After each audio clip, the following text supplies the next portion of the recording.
This one is asking us to integrate the following equation with reference to part C. Now, the answer to part C was this here. So part C was asking us to differentiate, uh, yes, this value and this cos 4x plus 6. So if you haven't done that part first, I'd strongly recommend it. Now, likewise, to use this website, you can refresh the page and it will generate new numbers so you can start to see the patterns in it.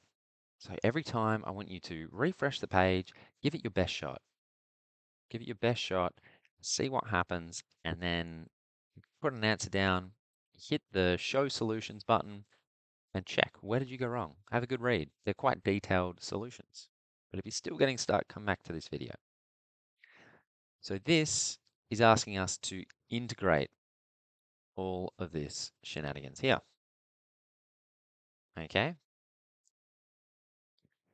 Now, what we can see is that this value is quite similar, really. It's quite similar in a way, isn't it? Like the result of that is almost the same apart from this -8 component. The rest of it is exactly the same. Okay? So if you had the integral of -8 sine 4x plus 6 cos 4x plus 6, all of that would give you this value. Cos squared 4x plus 6. Now there's one thing that will definitely trip you up, and that is you need a plus c. Okay, so really interesting. We've almost got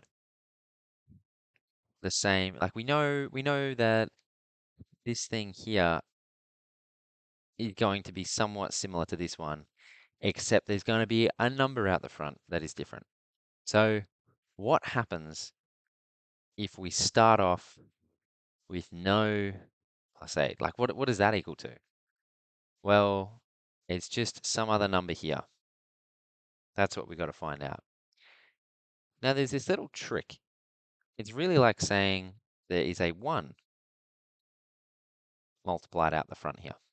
Now that 1, all right, 1 is a special number when it comes to multiplication and division. Would you agree with me that 3 divided by 3 is equal to 1? So now I can kind of replace this guy with a number on the top and a number on the bottom.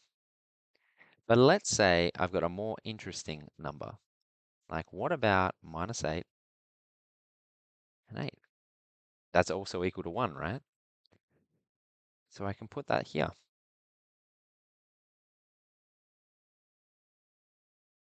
And the thing that's tricky is that I can factor out that coefficient, like constant, from an integral.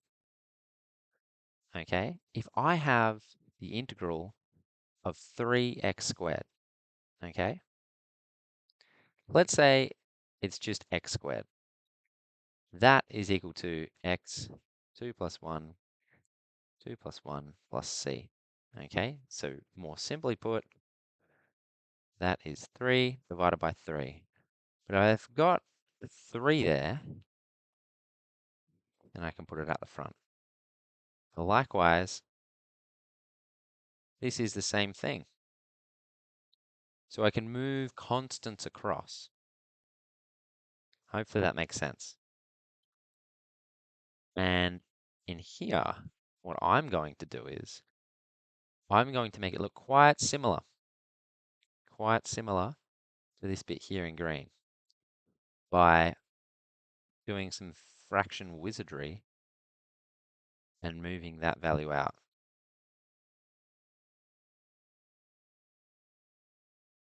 So now we see it is exactly the same. That green and this green are the same. But we can see that we've got another number out the front. So if we have that 1 divided by 8, we will have a 1 divided by 8